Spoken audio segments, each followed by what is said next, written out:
Gózate en esta tarde, en estas alabanzas que el Señor nos ha dado para que expresemos nuestra gratitud a nuestro Dios. Es la primera vez que se cantan estas canciones en esta iglesia. Son nuevas, recién escritas esta semana. Que sean de bendición para tu vida. Levantamos nuestras voces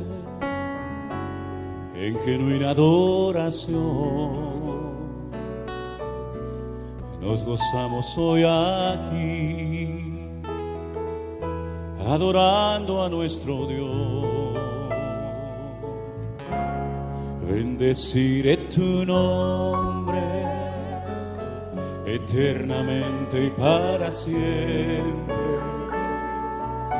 De suprema alabanza eres digno, mi Señor. Levantamos nuestras voces en genuina adoración. Aleluya. Estoy aquí, adorando a nuestro Dios.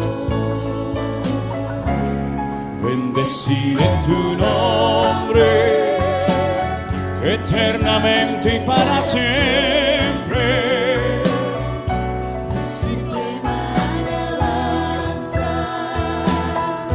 eres Signo, mi Señor,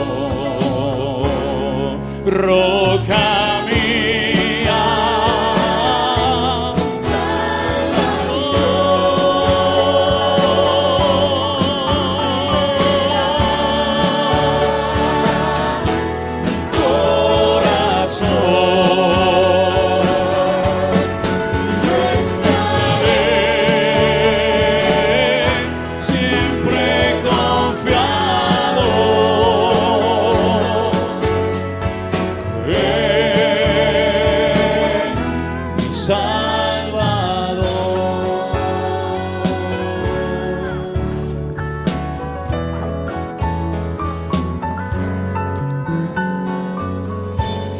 qué bueno es alabarte y anunciar por la mañana tu misericordia y tu fidelidad. Tú eres mi fortaleza en medio de la angustia. Tú eres mi auxilio en la tribulación. Qué bueno es alabarte, Señor. Qué bueno es alabarte y anunciar por la mañana tu misericordia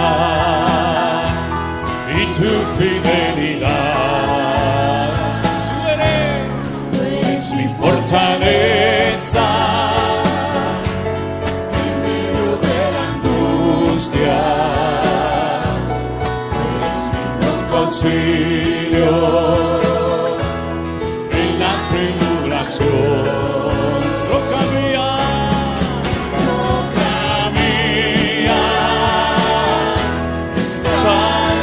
salvación. No temerás mi corazón. Yo estaré He confiado,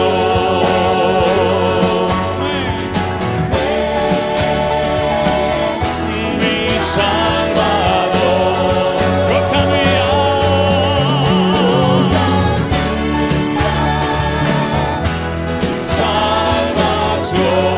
salvación. No temerá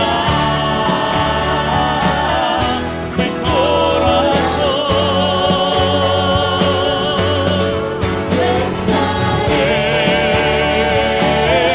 Siempre confiado,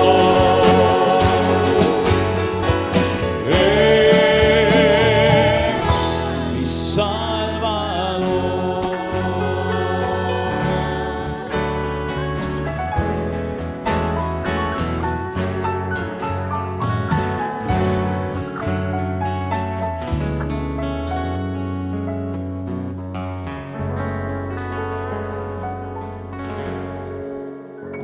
ese aplauso a nuestro Dios. Aleluya, te alabamos, Jesús. Gracias, Señor Jesús. Tenemos en nuestras Biblias 150 salmos, oraciones, cánticos, multitud de formas de poder alabar y expresar nuestra alabanza a nuestro Dios. Pero hay un salmo que a mí siempre me ha bendecido muchísimo. Es el 121. ¿De dónde vendrá mi socorro? Mi socorro viene del Señor, el que hizo los cielos y la tierra. Es un salmo hermoso. Vamos a intentar ponerle algo de música a este hermoso salmo.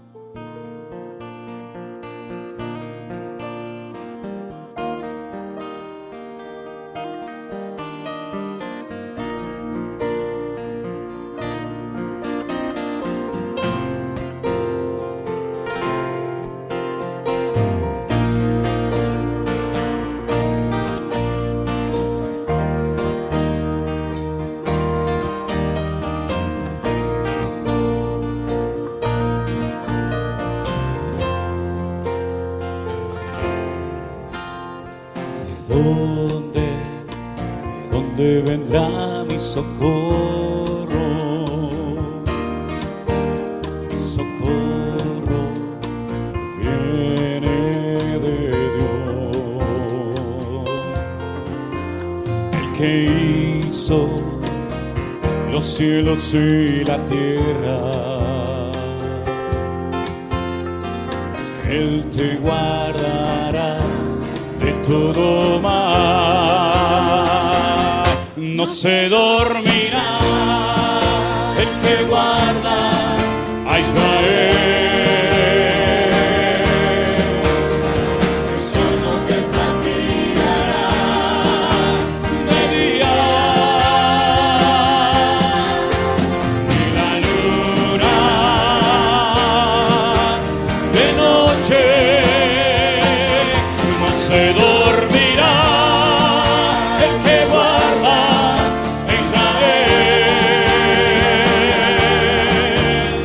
El sol no te fatigará de día, ni la luna de noche.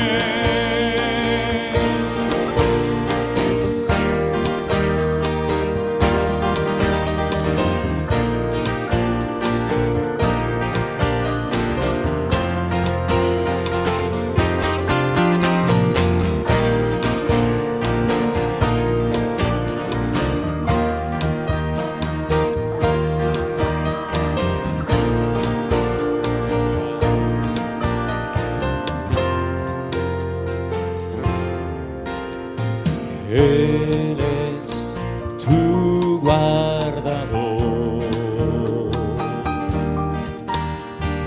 Él es tu sombra, tu mano derecha. Él guardará tu salida y tu entrada,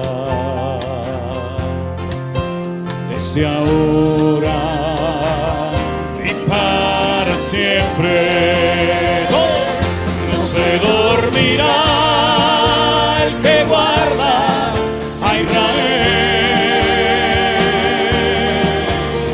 El sol no te fatigará de día,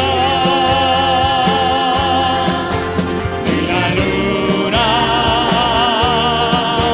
de noche. No se dormirá el que guarda a Israel. El sol no te fatigará de día, ni la luna de noche. No se dormirá el que guarda a Israel. El sol no te fatigará de día, ni la luna de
Gracias, Señor Jesús. Pueden tomar asiento, mis hermanos. Gracias al Señor. Al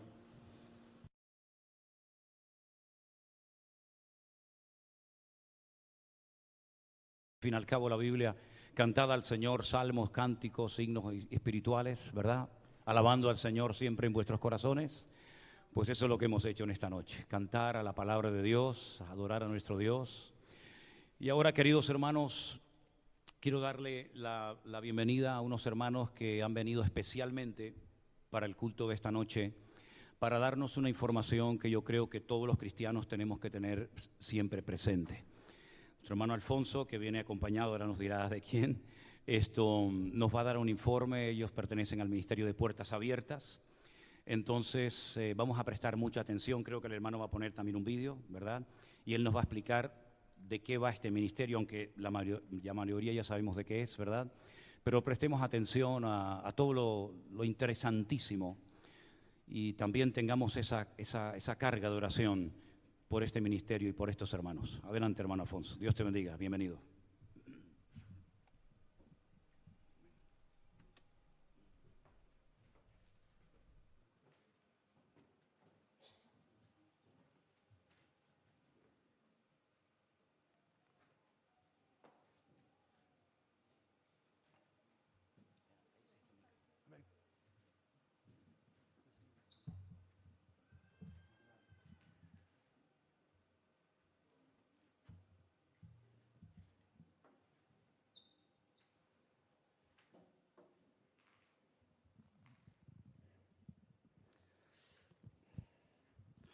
Buenas tardes, el Señor les bendiga grandemente.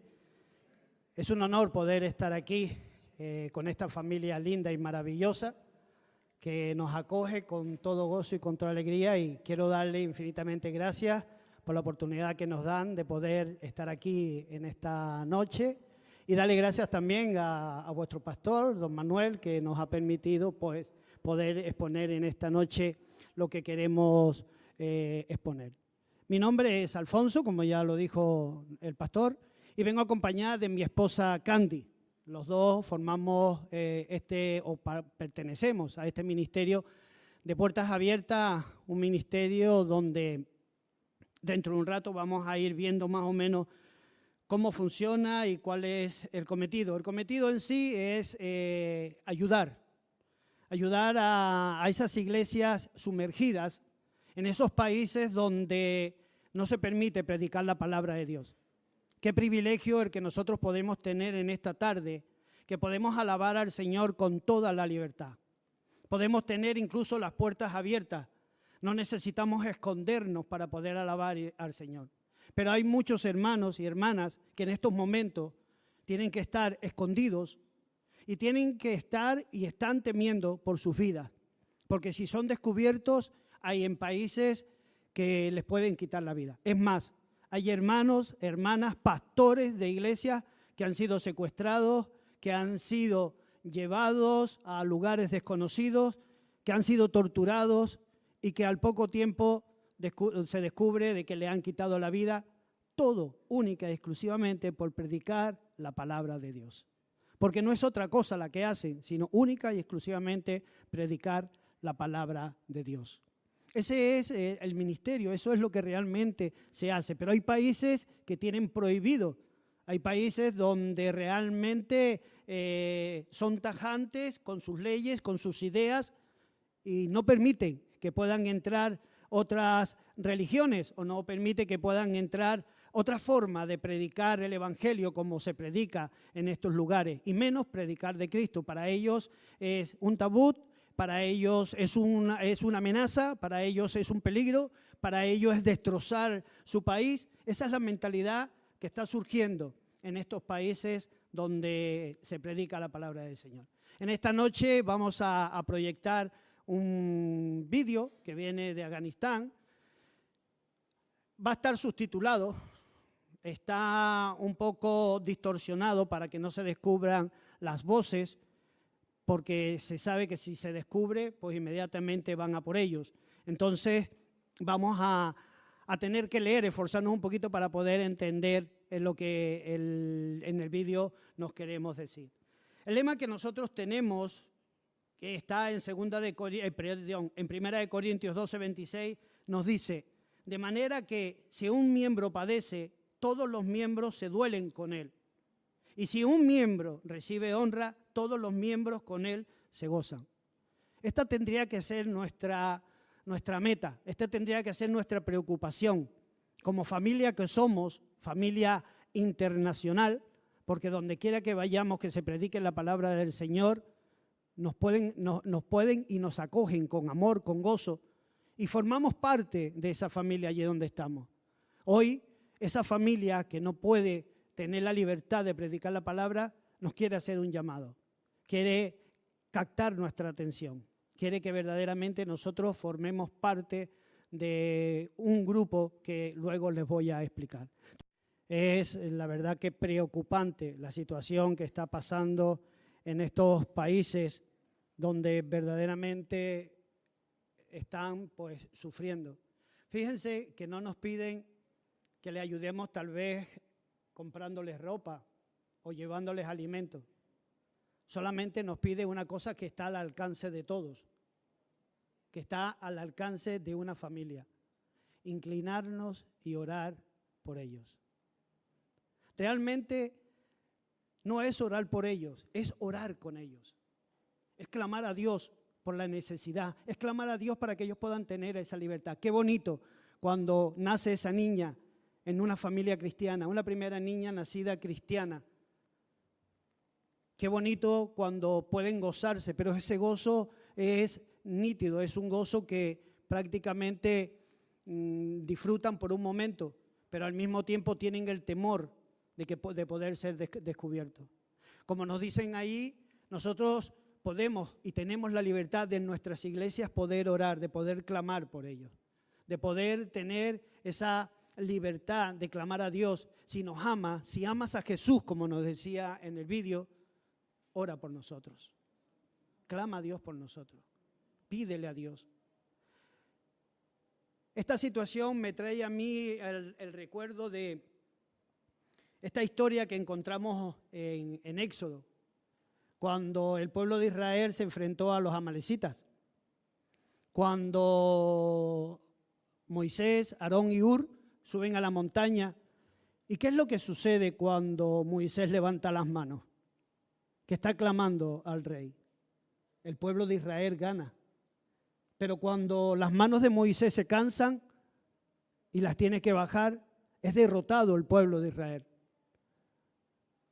Estos hermanos y hermanas que nos están solicitando esta ayuda, nos están diciendo de que necesita que tú y yo seamos Aarón y que seamos Hur. Que les ayudemos a que sus manos no se caigan, que les ayudemos con nuestras oraciones, a que no se debiliten, a que no se desanimen, a que sigan adelante, a que sigan luchando, a que sigan clamando a ese Jesús, a ese Dios vivo que con tanto amor y que con tanto afán están adorando. No nos olvidemos que tu oración es muy importante para ellos. Nuestra oración es el aliento que llega hasta ellos. Es nuestra oración la que les ayuda a ellos a seguir adelante.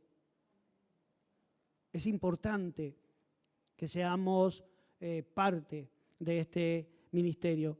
Claro, muchas veces nos dice, sí, pero bueno, hermano, ¿y cómo oramos? ¿Y cómo tenemos una referencia para orar? ¿Y cómo podemos orar por cada país?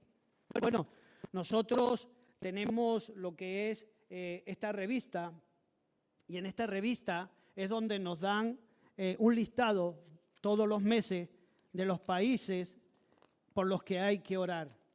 Por ejemplo, nos dicen hay que orar por Asia Central, hay que orar por China. Cada día nos da una referencia para que podamos orar, para que podamos clamar al Señor por ello.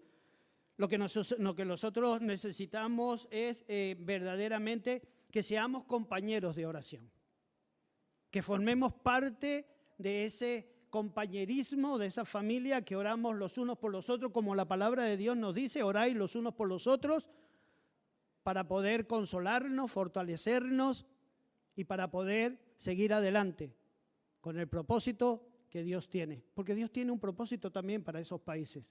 Al igual que lo tiene para nosotros, también lo tiene para esos países. Entonces, ahora van a ser repartidas una revista, mi esposa va a repartir y si hay alguien que le pueda echar una mano, pues sería conveniente, en el cual pues nos gustaría que en la última hoja, hay un apartado donde nos pueden poner su sexo, si es varón o es mujer, donde nos ponen sus apellidos, su dirección, donde está el municipio, la provincia, el email y la iglesia a la que pertenecéis y un número de teléfono junto con el código postal. Luego tienen aquí un recuadrito donde pone firma, es muy importante que nos lo firmen para que así, como hay que guardar una confidencialidad de la ley de protección de datos, pues ustedes nos están dando la autorización para guardar esos datos y la fecha. Muy importante, sobre todo, la firma y la fecha. Y en la parte de abajo nos pone, además también pueden recibir por email, si no quieren recibir la revista mensualmente, lo pueden recibir a través de email, ¿vale? Y al lado pone, me gustaría colaborar como voluntario y ponéis sí. Esta revista le llegará a casa todos los meses y en esta revista es donde van a tener esa referencia para orar cada mes, porque cada 3 meses traen la revista y nos trae un grupo para orar por cada uno de ellos. Amén. Es importante que aquellos que quieran formar parte de este grupo, pues la rellenen. Yo voy a estar atrás al final junto con mi esposa para que cuando termine el culto pasen por allí, me dejen las revistas y así yo puedo mandarlas al grupo y el grupo ya se encargará de mandar a cada persona que haya querido, mandará la revista. También tenemos algo de literatura fuera que nos hablan de la persona del hermano Andrés, que fue el fundador de este grupo, nos habla de su historia y también está allí a la disponibilidad de todo aquel que quiera aportar pues, y colaborar con esta... ¿Vale? Allí vamos a estar al final del templo. Pues muy bien, muchas gracias. Ha sido un placer. Espero de que el Señor toque los corazones y que nos sintamos verdaderamente parte de esa familia con gozo y con alegría. Amén. El Señor me lo bendiga. Muchas gracias, Pastor Manuel, por la oportunidad que nos has dado y gracias a ustedes por escucharnos en esta noche.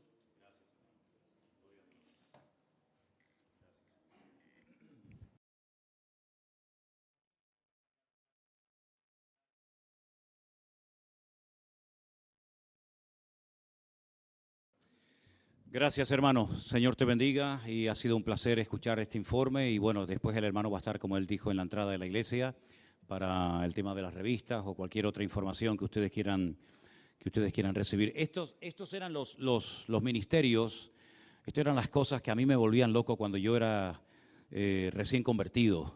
Me acuerdo que en la iglesia en la que yo me convertí en Las Palmas, apareció por allí un día un hermano extranjero que era miembro del equipo del hermano Andrés. El hermano Andrés fue aquel hombre que jugándose la vida llevaba Biblias a Rusia de contrabando y tenía un libro que se llamaba El Contrabandista de Dios. Y todas aquellas cosas a mí me fascinaban y yo me veía repartiendo Biblias por todo el mundo y jugándome la vida y la verdad es que siempre aquellas cosas me impactaban, ¿no? Y estoy muy contento de que ustedes en esta tarde hayan recibido parte de esta información. No se puede dar toda la información, no se pueden dar nombres en público. Hay muchos hermanos que se juegan la vida, que no pueden mostrar su rostro, que no se puede oír su voz, porque corren serio peligro sus vidas, ¿verdad?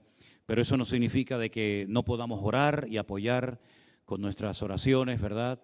Y con nuestro esfuerzo como iglesia y individualmente a todos nuestros hermanos que padecen persecución en estos momentos, lamentablemente. Vamos a orar un momentito a nuestro Dios y prepararnos para recibir la palabra en esta tarde.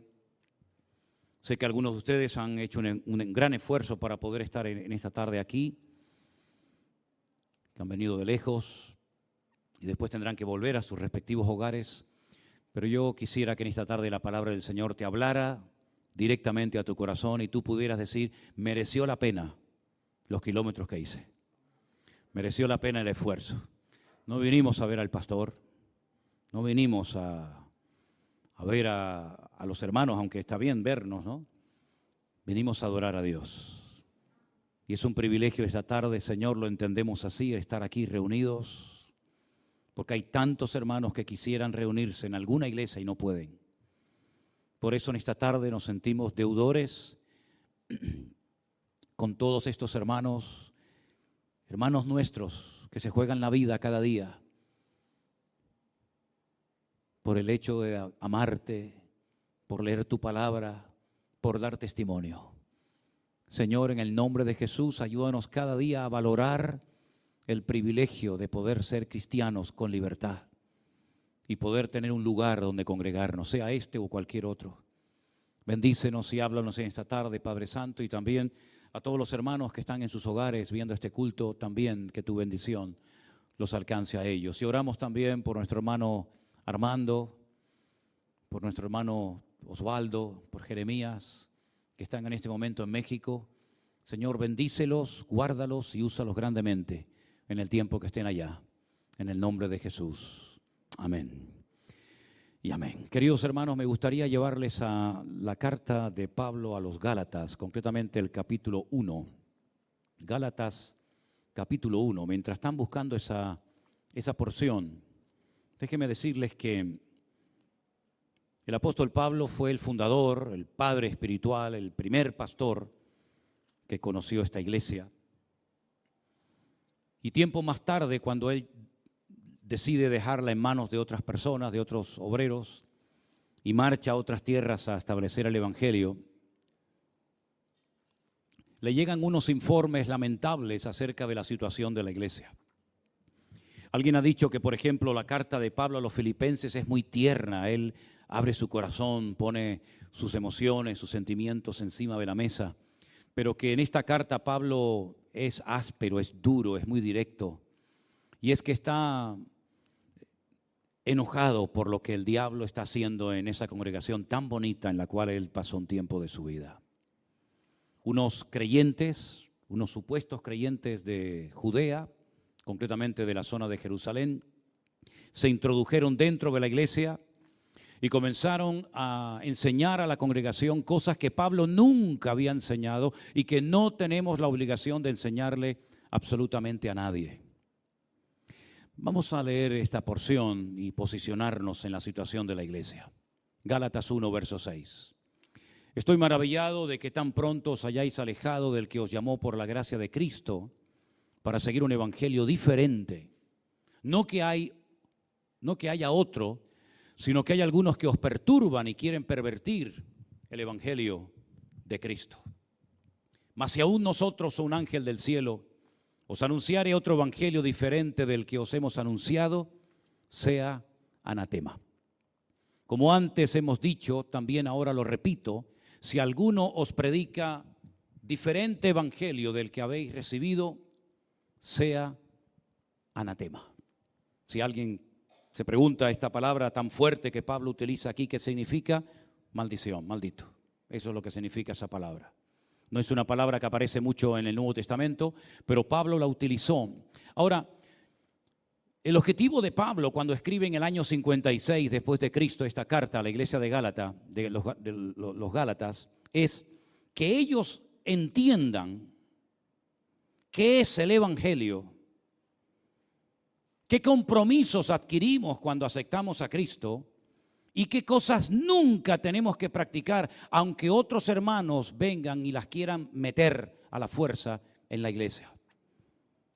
Es una carta muy interesante porque él explica la diferencia, el abismo que existe entre la ley y el evangelio. Una vez me dijo alguien, a mí me gustaría leer la ley de Dios. ¿Me puede conseguir un libro y decirme dónde la puedo leer? Digo, en la Biblia. Los primeros 5 libros de la Biblia se conocen como la ley, la Torá. La palabra Torá es una palabra hebrea que significa instrucción, como una enseñanza divina, específicamente para un pueblo llamado Israel. La iglesia no existía cuando Dios le dio al pueblo de Israel la Torá o la ley. No existía la iglesia. Cuando el Señor Jesucristo le dijo a sus discípulos lo que tenían que hacer después de su ascensión, les dijo claramente, id por todo el mundo y predicad el evangelio a toda criatura. Nunca les dijo: ir por el mundo y enséñale a la gente la ley, los 613 mandamientos. Nunca. Si ustedes observan, por ejemplo, las predicaciones de Pablo, de Pedro, las cartas que escribieron, nunca perdieron ni un minuto de su vida intentando enseñarle a la gente la ley de Moisés. Es más, cuando en Hechos capítulo 15 se tiene que celebrar el primer concilio del liderazgo de la iglesia, la Biblia nos enseña que Pedro se levanta y le dice: ¿por qué algunos se empeñan en querer poner una carga, un yugo sobre los recién convertidos, gentiles la mayoría de ellos, que ni nuestros padres ni nosotros hemos podido llevar? La ley fue dada por Dios al pueblo de Israel en el monte Sinaí, ese punto intermedio entre Egipto y Canaán, la tierra prometida. Y la ley fundamentalmente consiste en hacer un montón de cosas. Hay dos tipos de mandamientos en los 10 mandamientos, valga la redundancia. Lo tasé, tasé. Lo tasé es no hagas. Tasé es haz esto. Y fundamentalmente eso es lo que consiste en la ley, en no hacer una serie de cosas y hacer otro montón de cosas. Claro, todo esto es un estudio amplísimo. Los 613 mandamientos los dividen en positivos, en negativos, en fin, no vamos a entrar en eso. Pero la ley no habla de fe, la ley no habla de gracia, en la ley no hay misericordia. Juan dice en el capítulo 1 de su evangelio precioso, por cierto, que la ley vino dada por medio de Moisés, pero la gracia y la verdad vino a través de Jesucristo. Y por eso Pablo lo pasaba mal cuando oía que había hermanos de la iglesia de Galacia que se habían dejado engañar y manipular por creyentes que habían venido de otros lugares y que le decían a la gente: está bien que os hayáis convertido a Cristo, está bien que se hayan bautizado en agua, está bien que oren y todo eso, pero además de todo eso, Pablo no les enseñó a ustedes la importancia de observar escrupulosamente los 613 mandamientos de la ley de Moisés. Los varones tienen todos que circuncidarse. Y todos y cada uno de ustedes tienen que tener sumo cuidado a partir de ahora con el tema de la comida. No pueden comer de todo. Y tienen que celebrar una serie de fiestas. Y cuando todas estas noticias llegaban a los oídos de Pablo, Pablo se revolvía y decía: pero ¿quién os embrujó? Esa es la palabra que aparece en el texto original. Aquí dice: ¿quién os perturbó? Pero realmente le está diciendo que hay algo espiritual, hay un poder espiritual que se ha metido en la vida de la iglesia de Galacia y está perturbando, está molestando la estabilidad de la iglesia. Y Pablo intenta en esta preciosa carta hacer una diferencia entre la ley y el evangelio. Son completamente diferentes e incompatibles la una con la otra. Hay ejemplos en el Nuevo Testamento de judíos convertidos, siervos de Dios, con llamamiento, discípulos de Cristo, o con cargos en la iglesia, que cuando llegó el momento de predicar lo que el Señor les había dicho, es interesante ver lo que hacían, cómo lo hacían, cómo hablaban, qué escrituras compartían y a dónde apuntaban. Por ejemplo, en el día de Pentecostés, Hechos capítulo 2. Dice que fueron llenos del Espíritu Santo y comenzaron a hablar en otras lenguas según el Espíritu les daba que hablasen. Y Pedro se puso en pie y no hizo ni una sola referencia a cumplir la ley, sino arrepentíos y convertíos para que sean borrados vuestros pecados y vengan de la presencia del Señor tiempos de refrigerio. En ningún momento se les enseñaba la ley a los creyentes, la ley de Moisés, sino se les enseñaba a vivir una vida nueva, una vida diferente, creyendo en el evangelio, que ahora diremos lo que es el evangelio, porque tengo la sensación de que hay creyentes que llevan años en las iglesias y aún no saben lo que significa y lo que es o lo que no es el evangelio. Cuando a él le prohíben predicar y hablar del Señor Jesucristo y orar por los enfermos y predicar la palabra del Señor, él dice: no vamos a dejar de decir lo que hemos visto y oído. Y él le dice al Sanedrín, el Sanedrín eran los 71 ancianos responsables de mantener la ley de Moisés, el control del pueblo. Y cuando él es convocado por ellos, y tiene la oportunidad de dar testimonio, él dice: no hay otro nombre bajo el cielo dado a los hombres a través del cual podemos ser salvos. No menciona la ley, no menciona en ningún momento la ley de Moisés, sino que menciona un nombre a través del cual podemos ser salvos, y sabemos que ese nombre es el del Señor Jesucristo.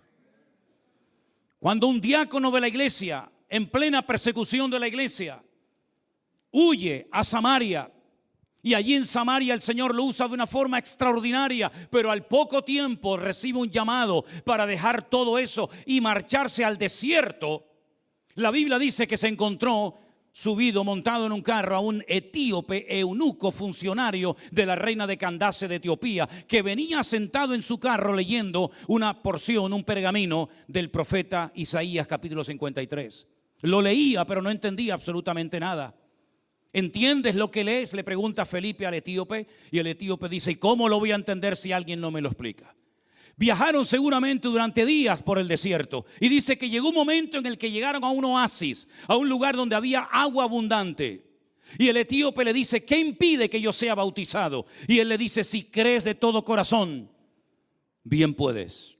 Ni un solo mandamiento, ni una sola ley, ni una sola ordenanza o mandamiento de la ley de Moisés, sino simplemente crees en el Señor Jesucristo. Y dice que después de haber sido bautizado, continuó gozoso su camino.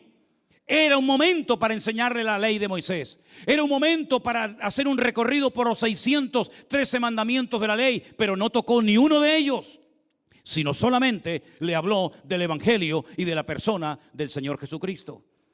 Cuando Pedro tiene la oportunidad de ir a la casa de Cornelio, aquel centurión romano que vivía en la ciudad de Cesarea, la marítima, cuando él llega a la casa y la casa está llena de gentiles, él podía haber dicho: bueno, esta es la oportunidad de oro que Dios me presenta para enseñarle a estos incrédulos, a estos gentiles, a estos paganos, la ley de nuestro pueblo Israel. En ningún momento mencionó nada de la ley. Es más, quedó sorprendido, boquiabierto, cuando vio que los que estaban allí presentes también tenían la misma experiencia de recibir el Espíritu Santo en la forma de hablar en otras lenguas que habían tenido ellos en el día de Pentecostés en la ciudad de Jerusalén. Ni una sola referencia a la ley, sino era Cristo, su palabra, el evangelio y nada más. Cuando el apóstol Pablo ha sido azotado y puesto en el calabozo de más adentro, y a medianoche con sus espaldas destrozadas, comienza a entonar himnos y cánticos y alabanzas al Señor con su compañero Silas. La Biblia dice que los presos le oían, y de repente se produjo un terremoto tremendo en la prisión. Las cadenas se soltaron de todos, las puertas se abrieron, el cimiento de la cárcel se sacudía por la fuerza del terremoto, pero nadie se había escapado. Había más gozo y libertad y presencia de Dios en esa cárcel, en esa mazmorra en Filipo, que en el mismísimo templo de Jerusalén. El carcelero, creyendo que todos los presos habían escapado, sacó su espada para acostarse, para tirarse sobre ella y quitarse la vida. Pero entonces es cuando Pablo grita y dice: alto, no lo haga, todos estamos aquí. Este hombre temblando entra y le dice al apóstol Pablo: ¿qué tengo que hacer para salvarme? Otra ocasión de oro. Un rabino judío, un docto en la ley de Moisés, criado a los pies de Gamaliel, un hombre que conocía la ley de memoria, podía haberle dicho: vamos a comenzar en tu casa un estudio bíblico intensivo, profundo y directo para enseñarte los 613 mandamientos de la ley. Ni uno tocó, ni una sola referencia. Aquella palabra que no es una promesa, sino una palabra específica y una palabra profética que Pablo le dio al carcelero de Filipo y no a toda la cristiandad. Le dijo: cree en el Señor Jesucristo y hoy mismo serás salvo tú y toda tu casa. Esa noche se bautizó, esa noche aceptó a Cristo, y no hay ni una sola referencia a un mandamiento de la ley, sino cree en Jesucristo y serás salvo, punto, y nada más. Mis queridos hermanos, Pablo intenta en esta carta preciosa averiguar quién se ha metido en la iglesia, y permítame la expresión, quién le está comiendo la cabeza a la gente de la iglesia. ¿Qué es lo que pretenden estos judaizantes? Trayendo doctrinas diversas, como él dice, un evangelio diferente. No es que haya un evangelio diferente, sino que algunos quieren un evangelio a la carta, un Cristo a la carta. Y como dijo aquel varón de Dios llamado Juan Calvino, el que quiere un Cristo, el que quiere un poco de Cristo, pierde todo de Cristo. Muchos hoy en día quieren un evangelio a su medida, a la carta. Esto me gusta, esto no. No, mis hermanos. El evangelio es la predicación pura y directa de la obra de Cristo cuando estuvo hace 2000 años en este mundo. No es hablar de diezmos, ni de ofrendas, ni de primicias, ni de declaraciones, ni de guerra espiritual, ni de esas historias que muchas veces vuelven locos a los creyentes, haciéndoles perder el tiempo. El evangelio es que el Señor Jesucristo vino a este mundo por amor, muere en la cruz ocupando nuestro lugar, derrama su sangre ocupando mi lugar y muriendo por mí en la cruz, resucitando al tercer día y ascendiendo a los 40 días a la diestra de Dios Padre, y volverá otra vez y todo ojo le verá y toda rodilla se doblará y confesará que Él es el Señor para gloria de Dios Padre. Punto, se acabó, ya no hay más. Eso es el evangelio. ¿Cuáles son las fiestas que tiene que celebrar el evangelio? Búsquenme en el Nuevo Testamento, en las cartas de Santiago, la carta de Santiago, de Pedro, de Juan, de Judas, de Pablo. ¿Cuáles son las fiestas que ahora los cristianos evangélicos que aceptaron el evangelio de Jesucristo tienen que practicar? Ni una van a encontrar. En la ley sí. En la ley sí. En la ley van a encontrar 3 fiestas de obligatorio cumplimiento. Ahora viene la primera del año, en la primavera, Pesaj, Pascua, 50 días después Shavuot o Pentecostés, y al final del año, más o menos por octubre, más o menos, la fiesta de los tabernáculos. Para de contar. Pero es que luego lo que ellos llaman los jaján, los sabios, le han complicado la vida a la gente con un montón de fiestas y con un montón de prohibiciones y con un montón de cosas. Y termina una fiesta y empieza otra, y termina una fiesta y empieza otra. Pero bíblicamente la ley mandaba 3 y el evangelio ninguna. ¿Y cuál era el día que estableció el Señor en la ley para que su pueblo lo apartara ese día y reflexionara en su obra de creación? El Shabbat, el día de reposo. ¿Y en el Nuevo Testamento? ¿Cuál es el día que enseña el evangelio que tenemos que guardar sí o sí los cristianos? Ninguno. ¿Y hoy en día se puede comer de todo? ¿Usted qué piensa? En la ley no. En la ley solamente los pescados que tengan escamas y aletas, o los mamíferos que tengan pezuña hendida y sean rumiantes. Pero en el Nuevo Testamento, cuando Pedro sube a la casa de Simón el curtidor en Jope y tiene un hambre terrible, y de repente el Señor le muestra una visión en el cielo y le muestra todo tipo de animales, cuadrúpedos, reptiles, de todo tipo, y le dice: si tienes tanta hambre, Pedro, levántate, mata y come. Y Pedro le dice: Señor, yo nunca he comido nada inmundo. Y el Señor le dice: sí, tú no tienes ningún derecho de llamar inmundo a lo que yo he limpiado. Si quieres seguir viviendo bajo esos preceptos, allá tú. Pero no hay ningún mandamiento en el Nuevo Testamento que a mí me prohíba comer cerdo. Ay, es que yo no como. Pues no lo coma. Pero no juzga al que lo come. No hay ningún mandamiento en la Biblia que me prohíba beber vino. Es que yo no puedo beber porque me sienta mal. Pues no lo beba. Pero si algún hermano quiere beber, lógicamente dentro de una moderación, pues no lo cuestione y lo critique. Porque el Nuevo Testamento no son leyes y leyes y leyes y leyes y mandamientos. Eso es lo que algunos quieren todavía vivir y tener en su vida. Preceptos y mandamientos. Pero ¿saben una cosa? Después de 40 años en púlpitos como este predicando por el mundo, he llegado a la conclusión de que hay cristianos que no son capaces de vivir vidas comprometidas y santas y dedicadas al Señor en el evangelio y en la gracia. Estos no aguantarían ni un minuto bajo la presión de la ley, porque la ley es: aquí te pillo, aquí te mato, amigo. En la ley no hay misericordia, en la ley no hay gracia. En la ley es el diente por diente, el ojo por ojo, quebradura por quebradura, quemadura por quemadura. Eso es la ley. ¿Queréis vivir ahí? Iros a la ley. Pero no hubo ni un hombre en el Antiguo Testamento que fue capaz de cumplir con toda la ley. ¿Queréis cumplir con las leyes del Antiguo Testamento? Vivir con las leyes del Antiguo Testamento. Pero Pablo le dice a los Gálatas: no os volváis otra vez a poner bajo el yugo de algo de lo cual el Señor os liberó. Porque Cristo vino a dar vista a los ciegos, libertad a los oprimidos. Y Jesús le dijo a los judíos: venid a mí los trabajados y cargados, que yo os haré descansar. Pablo está realmente sorprendido con lo que le está pasando a la iglesia de Galacia. Hasta el punto que él hace la pregunta que se leyó esta tarde en la lectura. En el capítulo 5, Pablo dice en el versículo 7: vosotros corríais bien. Es decir, todo iba bien. Algunos aquí a lo mejor han sido miembros de otras iglesias. Y puedes pensar cómo era esa iglesia al principio. Y cómo se fue deteriorando con el paso del tiempo.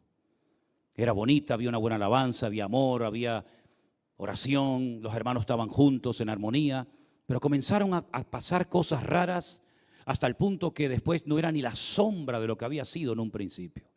Esa es la radiografía de la iglesia de los Gálatas.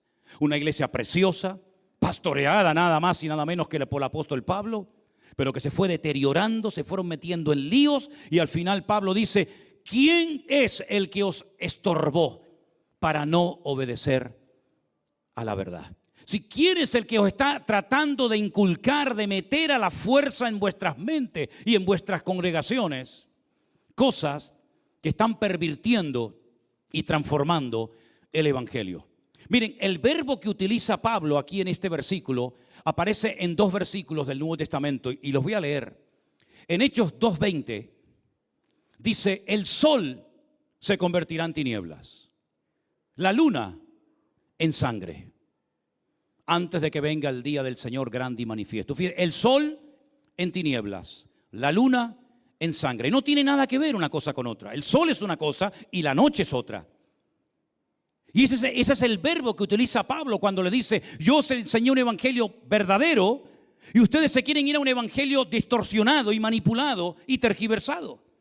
Así como el sol se convertirá en tinieblas, esta gente quiere convertir vuestra luz en tinieblas y vuestro conocimiento y libertad en Cristo la quieren convertir en esclavitud espiritualmente hablando. El siguiente versículo donde aparece el mismo verbo es en Santiago 4:9, cuando dice: afligíos, lamentad, llorad, vuestra risa se convierta en lloro y vuestro gozo en tristeza. Es como ir al otro extremo. Ahora tengo gozo, me voy a la tristeza. Ahora tengo risa, me voy al llanto. Eso es exactamente lo que intentaban hacer estas personas en la iglesia. Llevar a los creyentes a enseñanzas equivocadas y distorsionadas hasta el punto que no fueran libres. Por eso Pablo le dice: estad firmes en la libertad con que Cristo os hizo libres. ¿Cómo estás corriendo tu relación con el Señor? ¿Cómo vas en tu vida diaria con Cristo Jesús? ¿Estás cada día más firme? ¿Sabes lo que es la ley y para lo que fue dada la ley? ¿Sabes lo que es el evangelio y a lo que te compromete el evangelio? ¿Sabes lo que hay que hacer y lo que no hay que hacer? ¿Sabes realmente a lo que el Señor te ha llamado?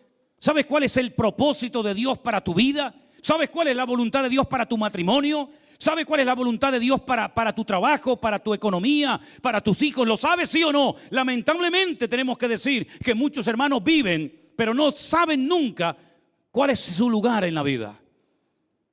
Y eso es lo que Pablo le entristece el alma y el corazón.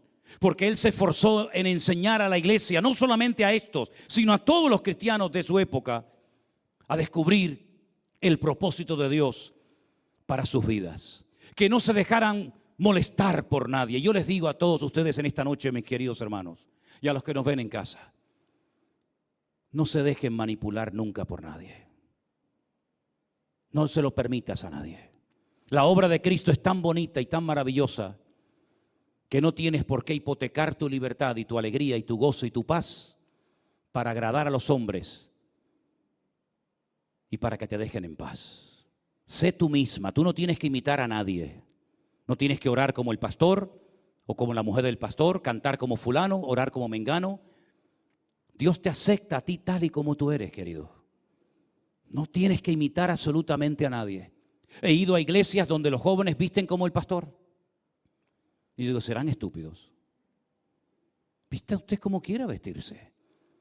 No hay una uniformidad, no hay un uniforme en el evangelio. Usted no tiene que imitar a ningún hombre. Lo único que ustedes tienen que imitar de mí, y eso sí se los enseño y se lo digo, ¿sabéis lo que es? ¿Sabéis lo que es? Mi fe. La Biblia dice, imitad la fe de vuestros pastores. Eso es lo que usted tiene que imitar de mí. Porque yo tengo que ser un ejemplo de fe para usted. Yo soy el que más fe tiene que tener aquí adentro. Y tengo que llevarlos a ustedes a niveles, a desafíos, a un nivel superior en el Señor. Solamente eso, imitar la fe de vuestros pastores. Nada más que eso. Hay personas que se empeñan en copiar el modelo, en copiar el método, en copiar la forma como oran. Nunca me olvidaré cuando un día en Las Palmas, hermanos de Las Palmas, escuchen esto. Uno de aquí, que ahora se fue para allá, lo oigo un día orar en el púlpito así: escúchame, Satanás. Chicharrero de aquí, un mago de aquí. Escúchame. Y yo le dije, oye una cosa, permíteme una cosa. Nosotros decimos aquí, escúchame. Dice, no, es escúchame. Digo, no, escúchame no. Escúchame, dicen aquí los... Aquí y en el diccionario es escúchame. Dice, no, pero es que yo vine de Argentina y vi a un predicador muy famoso que cuando oraba decía, escúchame, Satanás. Dijo, bueno, entonces ¿qué pasa? ¿Que el diablo solamente entiende a los argentinos? Hay que hablar ahora argentino, ya lo que me faltaba ya con un yerno ya está bien, ¿no? Cosas tan ridículas hemos visto a veces en el evangelio. Había una iglesia en Buenos Aires, en la avenida Rivadavia, en Buenos Aires, una iglesia espectacular, 7 cultos cada día. Yo prediqué mucho en esa iglesia. El pastor usaba unas camisas de flores, de colores. Todos los hombres de la iglesia usaban camisas de flores como el pastor. El pastor tenía así una melenita por acá y todos se dejaban, los que podían, porque aquí en la iglesia algunos lo llevarían crudo, pero algunos se ponían el pelito igual que el pastor. Porque dice que ahí estaba, escúchame lo que te digo, porque una vez le pregunté a uno en la fila de la iglesia, digo, oye, una pregunta, ¿por qué te pones esas camisas tan horteras y ese pelito así? Dice, porque aquí está la unción. Digo, ¿la unción de quién? Yo es que siempre he sido tan rebelde para todas estas tonterías. Queridos hermanos, ha llegado el tiempo, primero, de disfrutar de la libertad gloriosa que tenemos en Cristo Jesús. Nosotros podemos celebrar el culto el sábado, no hay ningún problema en celebrar el culto el sábado, o el domingo, o el lunes, o el viernes, o el martes por la tarde, da igual. O es que el Señor solamente se limita a un día y el resto de la semana no está con nosotros. En el Nuevo Testamento el Señor nos da esa libertad de poder adorarle cuando queramos. ¿Saben ustedes que no se puede abrir una sinagoga si no hay un minyan? Un minyan es un grupo de 10 hombres. Usted va a un lugar y no hay 10 hombres judíos, aunque haya 500 mujeres, no se puede abrir, según la ley de ellos, una sinagoga, porque no hay un grupo de 10 hombres. Porque cuando hay un grupo de 10 hombres es como que ahora sí podemos, porque ahora está el Señor entre nosotros. ¿Saben lo que le dijo el Señor Jesucristo a estos que opinaban así? Donde hay 2. 10 no, eso son cosas de ustedes. 2 o 3 en mi nombre, allí estoy yo en medio. Y alguien dirá, pero si estoy yo solo en casa, ya son 2. Tú y el Señor, ya sois 2. Luego, ¿qué está diciendo el Señor? Déjense de números, déjense de rollos raros, déjense de estar esclavos de días, esclavos de rezos, esclavos de cosas extrañas y aprendan a vivir en la libertad gloriosa que a Cristo le costó la vida en la cruz del Calvario. ¡Gloria a Dios! ¡Gloria a Dios! Fuertes aplausos al Señor. ¡Aleluya! Es el enemigo el que quiere venir a perturbar tu vida.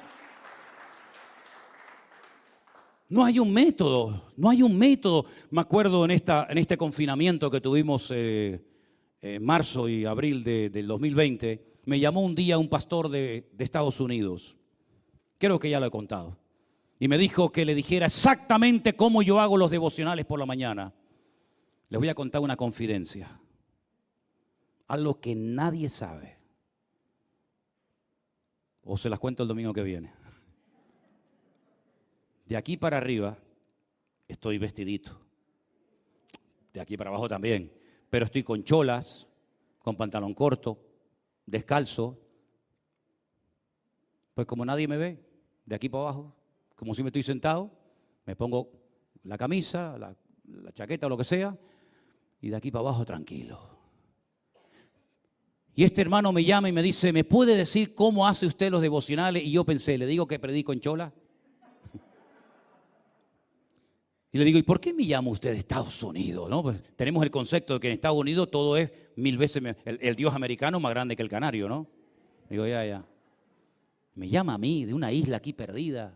¿Por qué me llama a mí este hombre? Dice, porque yo quiero saber cómo pone la Biblia. No les miento, ¿eh? Cómo pone la Biblia, cómo pone la cámara, cómo se sienta en la silla, cómo prepara el devocional. Todo. Y le digo, ¿y esto para qué?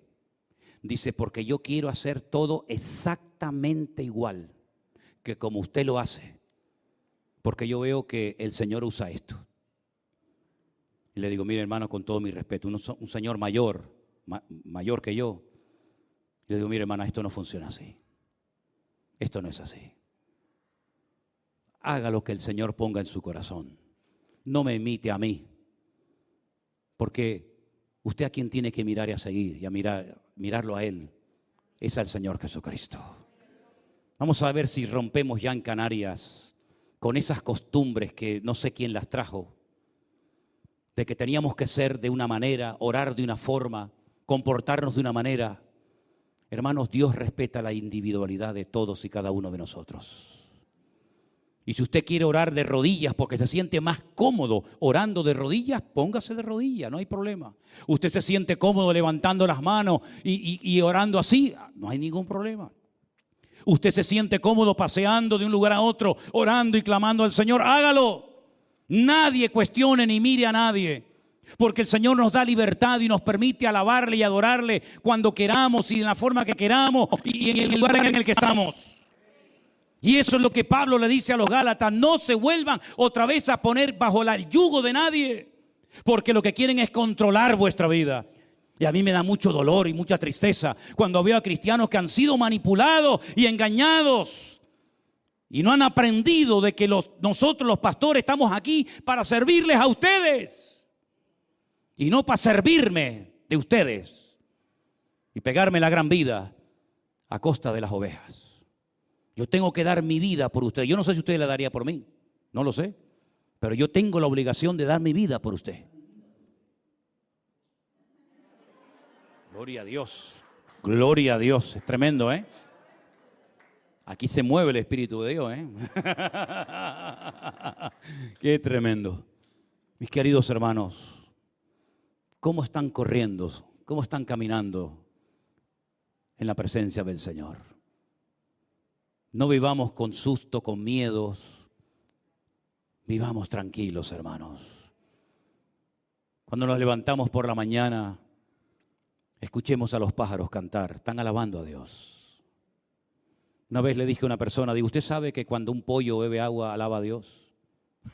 Y me dice, digo, claro, cuando un pollito, una gallina, bebe agua, ¿qué es lo que hace? Hace así y levanta la cabeza. Y me dice, claro, porque no puede hacer así, no tiene esa capacidad, entonces tiene que... Digo, sí, está bien, eso lo entiendo. ¿Y por qué cierra los ojos? Las gallinas beben con los ojos cerrados. ¿Qué tiene que ver los ojos para que le baje el agua? Hermanos queridos, Dios nos ha llamado a alabar al Señor. Hemos visto un reportaje tremendo. Pero ¿saben una cosa, hermanos? Estos hermanos han aprendido a vivir con esa presión. Yo no sé si el Señor nos hubiera puesto a nosotros en Afganistán o en Irán o en Corea del Norte. Yo no sé si hubiéramos sido tan cristianos como parecemos serlo aquí en Europa. Pero el Señor no ha abandonado nunca a su amada iglesia. El Señor ahí tiene un remanente de hermanos, de hombres, de mujeres valientes. Algunos han dado la vida por la causa del Evangelio. Pero donde Dios te haya colocado, donde vivas, gózate en el Señor. Y siempre comprueben después de cada culto si lo que oíste era palabra de Dios o era palabra del hombre. Porque si ustedes leen todos los mandamientos que aparecen en el Talmud, y el Talmud no cabe aquí arriba de lo grande que es, esa enciclopedia gigantesca del pueblo de Israel, y por si fuera poco tienen dos, el Talmud Babli y el Talmud de Jerusalén. Todas las leyes, no puedes caminar para allá, no puedes hacer esto, no puedes hacer lo otro, cómo tengo que entrar al baño, cómo tengo que salir, cuántos kilómetros puedo caminar. Hermanos, es un agobio vivir así, queridos hermanos. Hay hoteles en Jerusalén y ahora vamos a viajar, Dios mediante, el mes que viene, que cuando llega el sábado no te dejan tocar ni el botón del ascensor, hombre. ¿Y qué haces entonces si vives en el piso 10? Te montas en el ascensor, se cierra la puerta y como es el ascensor del Shabbat, para en el primero, para en el segundo, para en el tercero, para en el cuarto y así. Y al bajar exactamente igual. Pero ¿por qué yo no puedo apretar un botón un día sábado? ¿Quién dice que no lo puedo hacer? Los jaján, los sabios. ¿Y quién dice que yo no puedo ir con mi silla de ruedas si soy paralítico en Shabbat? Ellos, porque es una silla eléctrica y por lo tanto el paralítico tampoco lo puedes cargar, lo tienes que tener ahí. Es impresionante. Discusiones. ¿Puedo llevar las llaves en el bolsillo o no en día de Shabbat? ¿Puedo amarrarme los zapatos? ¿O es un trabajo prohibido por los rabinos? Es un agobio de vida. Y yo lo que veo que hay gente que quiere meter eso en las iglesias, agobiando a los creyentes a vivir una vida que no tiene ningún sentido vivirla. No es que Dios nos haya llamado a vivir en libertinaje, ni mucho menos. Pero tenemos un sentido común. Enseñémosle a la gente a comportarse con madurez. Y no sean dependientes de gente. El pastor tiene que orar por mí, el pastor me tiene que visitar, el pastor me tiene que dar palabra, el pastor me tiene que profetizar. Hágame el favor. Déjeme vivir. Déjeme vivir. No lo digo a ustedes, lo digo a nivel general, ¿no? Pastor, ¿me puede dar palabra? ¿Y por qué no la va a buscar usted? No, es que usted, no, es que yo nada. Vaya usted a su habitación, se pone de rodillas, de pie o como con la cabeza para abajo, me da igual. Ore y el Señor le va a hablar a usted. Ay, pastor, ¿puedo orar por mí que me duele aquí? Digo, ¿y usted por qué no puede orar? Oye, ¿quién ora por mí cuando a mí me duele aquí? Nadie. ¿Y quién me predica a mí? Nadie. ¿Y quién viene a mi casa a orar por mí? Nadie. Yo llevo 40 años sin que nadie me predique. Yo llevo 40 años sin un consejero. Yo llevo 40 años sirviendo al Señor sin depender de nadie, sino depender solamente del Señor mi Dios. Y esa es la manera que el Señor nos está mostrando desde los días del confinamiento, queridos hermanos, cuando tuvimos que cerrar las iglesias y hemos tenido que desarrollar nuestra propia comunión y relación con el Señor. Está bien respetar al pastor, está bien todo eso, pero no pongan en los altares a los hombres. Y tampoco dejémonos nosotros poner en los altares por nadie. Así que mis queridos hermanos, a disfrutar de su relación con Cristo. Una cosa son los consejos, en la multitud de los consejos está la sabiduría, dice la palabra de Dios. Y otra cosa muy diferente es depender continuamente de un hombre para mover un mueble de un sitio a otro.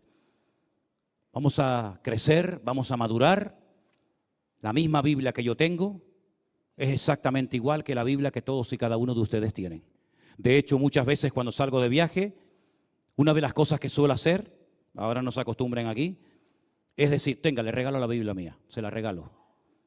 Para que vea que tengo los mismos libros, los mismos capítulos, los mismos versículos, los mismos personajes, exactamente igual.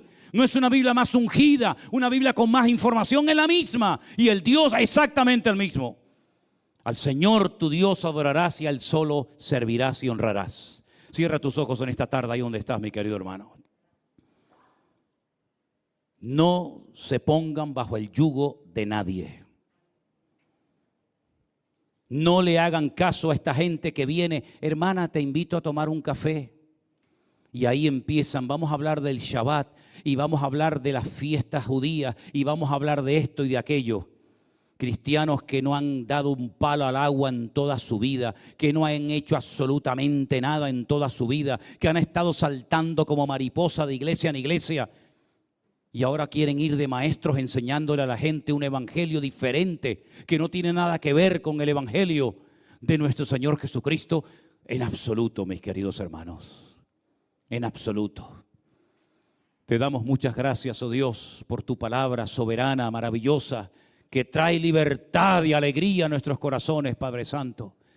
Y te damos gracias porque tú nos has enseñado una vida nueva, no sujetos a mandatos de hombres, sino sujetos a la soberanía de nuestro Dios. Bendito seas, mi Señor. A ti la gloria y la honra, Padre Santo, en el nombre de tu amado Hijo Jesucristo. Amén y amén. ¿Hay fotografías de los hermanos en Chalco, me dicen?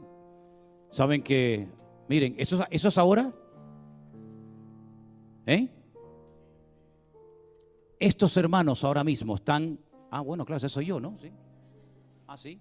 Este es el culto en la ciudad de Chalco, en México, ahora mismo. Nos han mandado estas fotografías hace un instante.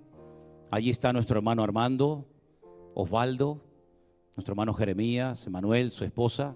Mandamos un saludo a nuestros hermanos de Chalco. ¿Hay más fotografías? ¿Han mandado alguna más? Ahí tienen, gloria a Dios. Qué lindo, qué hermoso, ¿verdad? También estuvieron en Torreón, hicieron unas piñatas. Imagínense en un sitio así humilde, sencillo, pobre, piñatas y comida para la gente. Salieron niños de debajo de las piedras. Cantidad de chiquillos tuvieron. Qué hermoso. Y el día martes, nuestro hermano Alberto, que pido por favor que esté pasando, y Anderson,